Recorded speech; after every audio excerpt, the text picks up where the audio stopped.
હાલો નમસ્કાર મિત્રો, મારું નામ ભરતભાઈ રણછોડભાઈ ડેડાણીયા છે. હું ધાંગધ્રા તાલુકાના સુરેન્દ્રનગર જિલ્લાનું ગાજણવા ગામનો વતની છું. અમે છેલ્લા 4 વર્ષથી એક મધમાખી ઉછેર કેન્દ્ર ચલાવી રહ્યા છીએ. તે એક ધંધો પણ છે અને એક અભિયાન પણ છે. અભિયાન એટલા માટે છે કે લોકોને ખાવામાં હેલ્થની ધ્યાનમાં રાખીને માર્કેટમાં ઘણા બધા મધ નકલી મળતા હોય છે, એટલે અમે એક વિચારીને નેચરલ મધ અમારી પ્રોડક્ટ બનાવી છે શ્રી રામરસ, જેમાં 100% નેચરલ મધ છે.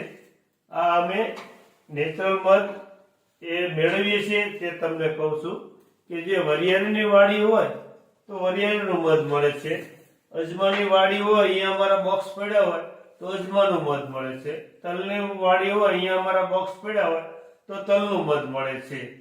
અને જે જગ્યાએ અમારા બોક્સ પડ્યા હોય ત્યાં ખેડૂત ભાઈઓને ઉત્પાદનમાં 30-40% વધારો આવે છે. અમે એવી જગ્યા પસંદ કરી છે જે પ્રાકૃતિક ખેતી કરતા હોય, ખેડૂત ભાઈઓ જે રાસાયણ મુક્ત, ઝેર મુક્ત ખેતી કરતા હોય એવી જગ્યા પસંદ કરી અને અમારા મધમાખીના બોક્સ ત્યાંના ફાર્મ પર માઇગ્રેટ કરી છે. અને માઇગ્રેટ કર્યા પછી જે ખેડૂત ભાઈને ઉત્પાદનમાં 30-40% વધારો આવે છે. પ્રાકૃતિકના નિયમ પ્રમાણે જો પૃથ્વી પરથી મધમાખી બધી જતી રહે તો 4.5 વર્ષમાં પૃથ્વી ઉપર અનાજ પાકતું બંધ થઈ જશે. એનું કારણ મુખ્યત્વે ફલિનીકરણ.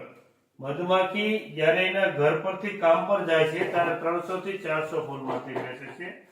એક ફૂલની પરાગરજ બીજામાં અડે, બીજાની ત્રીજામાં અડે, એમ ક્રોસિંગ થતું રહે છે, એટલે ઉત્પાદનમાં વધારો ઓટોમેટિક જળવાઈ રહે છે.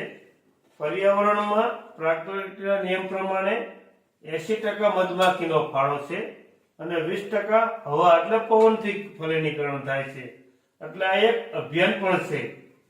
જે ખેડૂત ભાઈઓ પોતાના ખેતરમાં કે વાડીમાં ફ્લાવરિંગ અવસ્થાએ જો પેસ્ટિસાઇડનો ઉપયોગ કરવામાં ના આવે તો ઉત્પાદનમાં વધારો થાય છે અને લોકોને એટલું ઝેર મુક્ત ખાવા મળે છે અને દવાનો ખર્ચ પણ ઘટે છે.